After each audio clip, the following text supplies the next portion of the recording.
مولاي صل وسلم دائما ابدا على حبيبك خير الخلق كلهم. اور حدیث پاک میں آتا ہے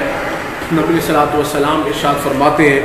کہ مدینہ منورہ میں ایک قبیلہ تھا بنو کلب، وہ بہت زیادہ بھیڑ بکریاں پالا کرتے تھے۔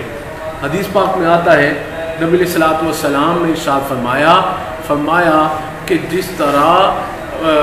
قبیلہ بنو کلب کی بھیڑ بکریوں کے جو بال ہیں، نبی صلی اللہ علیہ وسلم فرماتے ہیں کہ ان کی بھیڑ بکریوں کے بالوں کے برابر اللہ رب العزت رمضان المبارک کے اندر گناہ گاروں کے گناہوں کو معاف فرما دیتے ہیں۔ اور اللہ تعالیٰ ہر روز بلا ناغہ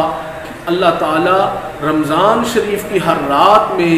اللہ ہزاروں لاکھوں کی تعداد میں جو لوگ جہنمی ہوتے ہیں، اللہ ان کو جہنم سے نکال کے جنت کا حقدار بناتے ہیں۔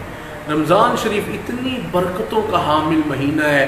تو میرے بھائیوں ہمیں بھی چاہیے کہ ہم رمضان المبارک میں خوب اللہ کے سامنے گڑ گڑائیں، اللہ رب العزت کی بندگی کر لیں۔ کوئی تو زندگی میں ہمارے لیے بھی ایسے کہ جس میں ہم فقط اللہ ہی کے لیے وہ